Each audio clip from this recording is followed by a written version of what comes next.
So thank you again so much for taking the time to do this interview with me. I really appreciate it.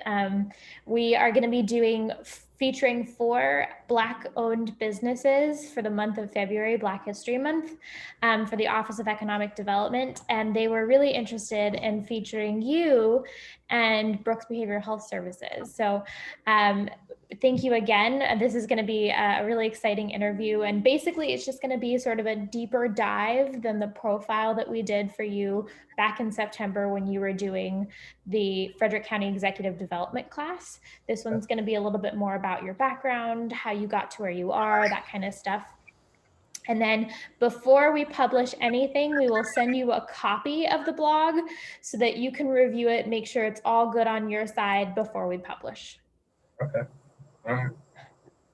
Awesome. So why don't we start with a little bit about your background and how you got to where you are today?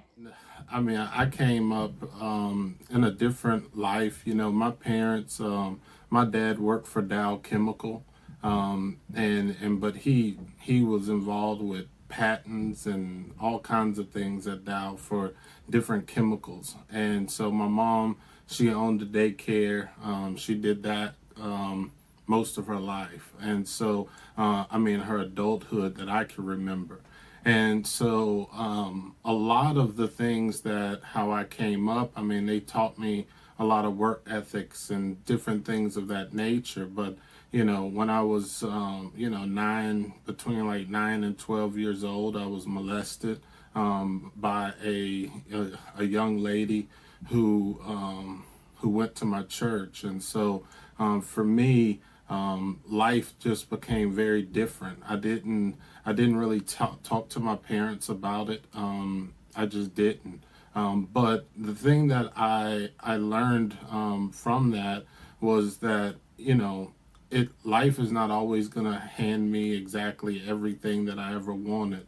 But you know that type of behaviors back in the 80s, people didn't really talk about people being molested and things of that nature. But for me, that was my life, and so I grew up, kind of, did well in school, but I stuttered. I stayed in speech therapy from the age of like I don't know, 5 till I graduated high school. Like I was always in speech therapy. I graduated with honors. But I started, using substances around the age of 15 years old. And by the time I graduated high school, I was addicted to drugs, selling drugs, and just a lot of things like that. And so I ended up going to college. And when I went to college, within 1 year, I was kicked out of school for possession. I was selling drugs on campus, and I ended up going into the criminal field. I mean, the criminal world. Um, I stayed involved in going back and forth to jail, violated like 3 times, and then at the age of 24, well, really like 23, I finally got off of probation. I was working for a chemical plant, and I decided that I wanted something more in life. So I ended up going to college, back to college at that time, and I ended up graduating in like 2.5 years, about 2.5 years. After I graduated, I mean, during that, a professor came to me and asked me, to be part of the debate team. I had never debated, never did any of that. He ended up giving me a scholarship for changing my major. I changed from computer science to public relations communications. And so I did all the stuff in the communication world, and then I graduated. I was number 8 in the nation for debate when I left. And whenever I went to go look for a job, I ended up becoming a school teacher. I had a superintendent give me an opportunity because you wasn't supposed to teach with a drug record. But he gave me an opportunity to teach, and once I started teaching, um, I was teaching at a magnet school, and at the magnet school, I I fell in love with the students, and I wanted to talk to them more. So they told me that I needed to get a degree in counseling.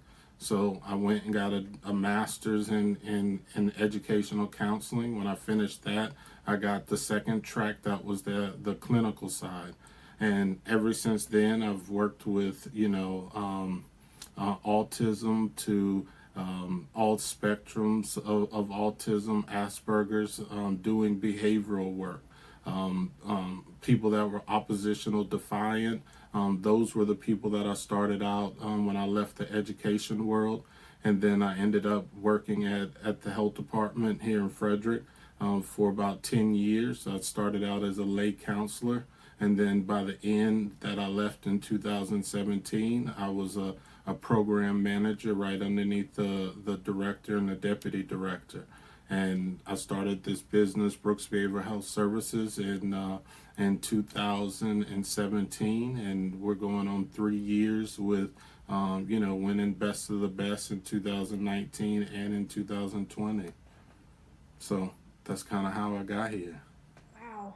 David, thank you so much for sharing that story.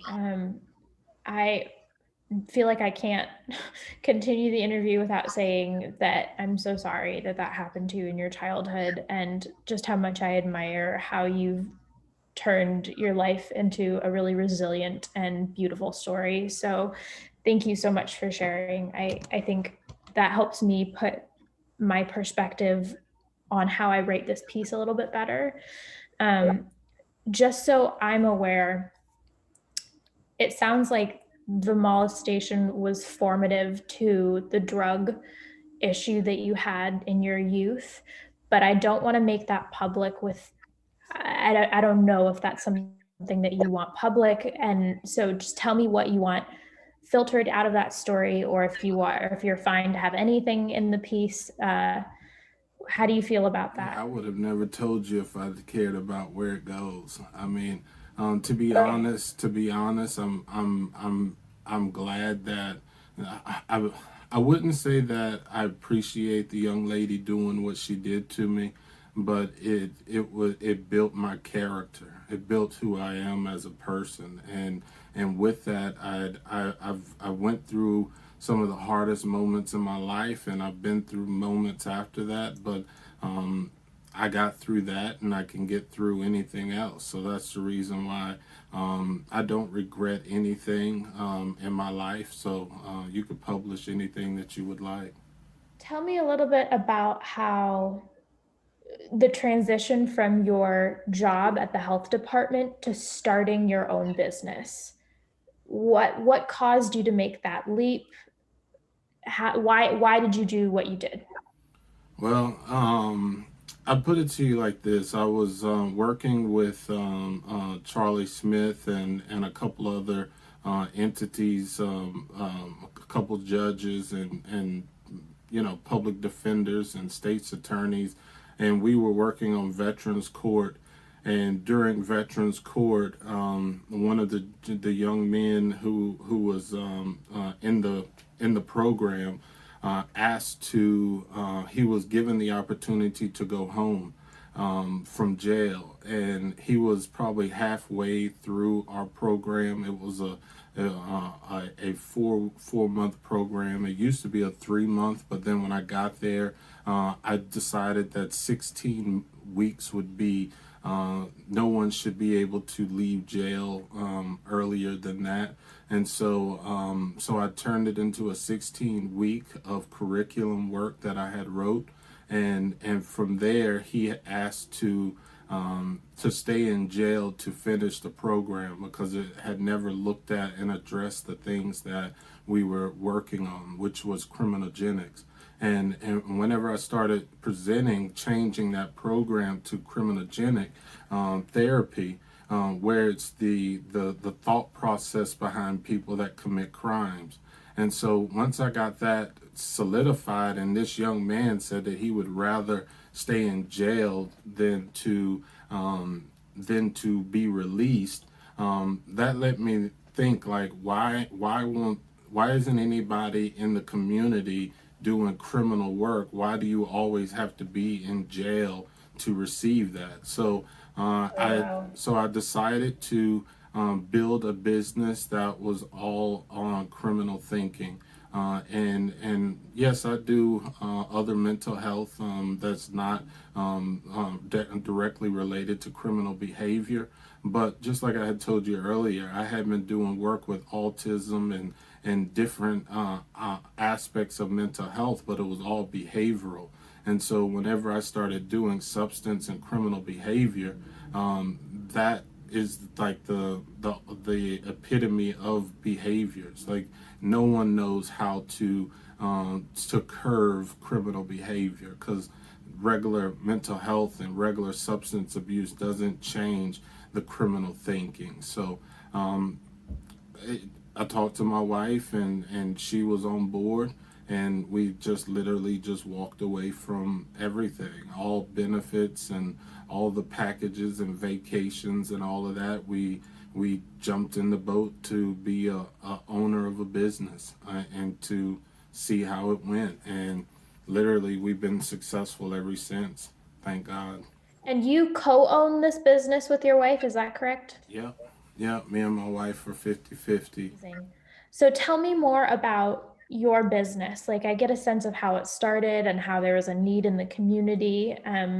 So tell me about your services currently and what else is in the future for your business. So right now we are. It's me. My wife is like I said, owner. Have the money, insurance. She looks over all that kind of stuff. I have a front desk who's my office manager. She controls pretty much everything, all the paperwork and communication. Her name is Kristen Campbell. And then I have a doctor on staff, Dr. Haber, Dr. Richard Haber, and he does the mental health medication management. So those are um, our core business right now. But prior to COVID, we were planning on opening up a new program that would open up more mental health, because we had the business in Thurmont, and we had opened that office up. But we ran into some issues during the COVID, not really financial, but just kind of location and just movement. And we just decided to just streamline everything, come back, bring everything back to Frederick. So within probably by February, we'll bring everybody back to Frederick. We're expanding this Frederick office, and we'll be probably hiring one or two more therapists. And you chose to open your business up in Frederick because that was where the need was, correct? Yeah, exactly. It was the I wanted to be downtown. I wanted to be close to the homeless. I wanted to be in the middle of everything. I didn't want to be on the outskirts, because that's not the type of population that I was looking for. What are you hoping for the future of Brooks Behavioral Health Services? During the COVID, I started a thing called Cadillac Counselor. Right now, I'm in the process of finishing up the trademark. I think I have another 10 days to go, and then it'll be published. So ultimately, Brooks Behavioral Health Services will be kind of its own entity. I'm going to kind of start stepping back from Brooks Behavioral Health, and start really pushing the Cadillac Counselor. That's where I do a lot of consulting, a lot of presentations, and I split. Like right now, I do 2 days, 2 days at Mount St. Mary's. I teach in the psychology department and the human services department. So with that, I do that on Tuesday and Thursdays for half a day, and then I come back to my office. So really and truly, for me to grow Brooks Behavioral Health Services, eventually I'm going to have to slowly kind of step myself outside of it, so that I can do like a lot of my personal things that I do, like on social media, YouTube. I do a lot of talks on mental health, just anything that stresses people out. I do news. I talk about news and politics, just how it kind of relates to me as a person and the stresses in the community. Where did the name Cadillac counselor come from? I mean, I've always loved Cadillacs. I got an old '90 Broham right now. It's a big long body. I pull it out every once in a while, and everybody just always knew that I ride Cadillacs, and so it was just the perfect thing. You know, when you hear, the Lincoln Lawyer, why not be the Cadillac of counselors?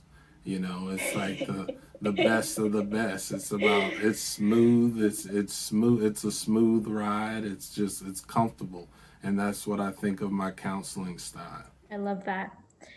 Has being Black influenced you as a business owner? Influence. What do you mean by influence by being Black? What do you mean? Has your race at all affected how your experience as a business owner? Has it, I don't know, in any way shaped or not shaped how you've, your story, how you've manifested your business now, the decisions you make in the future, if at all? If it hasn't, then that's fine. I just wanted to ask the question if there was an answer. No, that's fine. I mean, you got to understand. I came from Houston, Texas, a little south of outside of Houston, a couple minutes outside, and where I was from, I mean, racism was everywhere. I mean, people say that there's not racism. They're a lie. I mean, I've been called a nigger right on a football field by a coach. You know what I mean? Like I remember my parents won yard of the month one year, one month, and somebody wrote nigger across the front of the sign that they put in your yard from the city. So it's just so whenever I started my own business, just in business in general, people are just kind of stereotypical, even though you don't want to be looked at by your race, because I don't want to be judged by being Black. But there's just sometimes that you just see things in the business world where you just kind of stop and you're like, man, that was racist right there.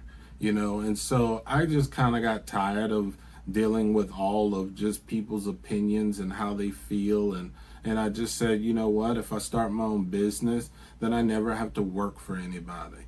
I never have to put up with anybody ever being, sexist, classist, whatever, anything like that. I don't have to deal with it anymore. And so, as of right now, I don't have to deal with anybody's perception of me besides my clients. That's the only one I care about. Do you have any advice for the budding Black entrepreneur, somebody who is thinking about owning a business or considering it or is in the early stages of it? Do you have any advice as a business owner? What I would say is the only advice that I have for anybody who's trying to start their own business, especially a Black person, is to ask for help. There's a lot of things that can be given to you that will cut a lot of your time and wasted time. All of these things have been done before, and the thing about it is yes, you might connect well with another Black person, but for me, I go to whoever can help me to give me the best information. So I don't just kind of limit myself to just dealing with Black people. I like to be multicultural with everything. I have an Indian accountant. I have, different. I got all different types of people in my life, and so I would tell anybody, don't get caught up on just using Black people for all of your advice and all of your help. Spread your wings, but be very leery also, because sometimes all black people aren't good either, and so they might burn you also. So it's all about building a great foundation, have good people at your table that gives you advice, but also have good boundaries, especially in business, because you never know how other people are running their business or their nonprofit. And if you get connected with someone, you might ruin yourself before you even get started. Have a mentor in building your business? To be honest, no. I built my business. I went in the hospital in 2017. I turned 40, and I went to the hospital for cellulitis in my leg. I went into the to the Gulf of Mexico beach and Surfside in Texas, and I ended up catching an infection, and I was in the hospital for about 8 9 days. And while I was sitting there on the first day, I just thought about, I've been working for the health department 10 years. It would take me another, 20 or another 15 years to retire. Did I want to live that? And I thought about it and I said no. And I started literally building my business right there in the hospital. I had nurses running faxes. I had my cell phone and the hospital phone, and I literally built my business right there before I left. In 8 days, I had a full-blown business. Determination has been a theme in your life. I just don't let anything stop me. Like nothing stops me. I believe in God, and God has always been a part of my life, and He's brought me through everything in my life, and I believe I can have anything that I'd ever desire. So once I desire it, I go get it. And I don't let anything or anybody stop me. Is there anything else you want in this piece, or anything you wished I would have asked you that's formative to your business or your experience? No, that's it. I mean, my thing is that I love people. I would do this job for absolutely nothing. If I could counsel the rest of my life and wouldn't earn $1, I would be satisfied. That's amazing. Well, David, thank you so much for your time tonight. I promised I wouldn't take over 30 minutes, and I think we're just under that. So, like I said, this was an incredible interview. I've really appreciated listening to you and learning from you. And we'll be getting back to you soon with a draft of the piece so that you can look it over and make sure that everything is reflective of this conversation and you approve of everything in there, and it can go public. No problem. All right, and I'll be sending you the recording of this interview shortly. All right. Thank you very much. Thank you so much. Take care. Pleasure. Bye-bye.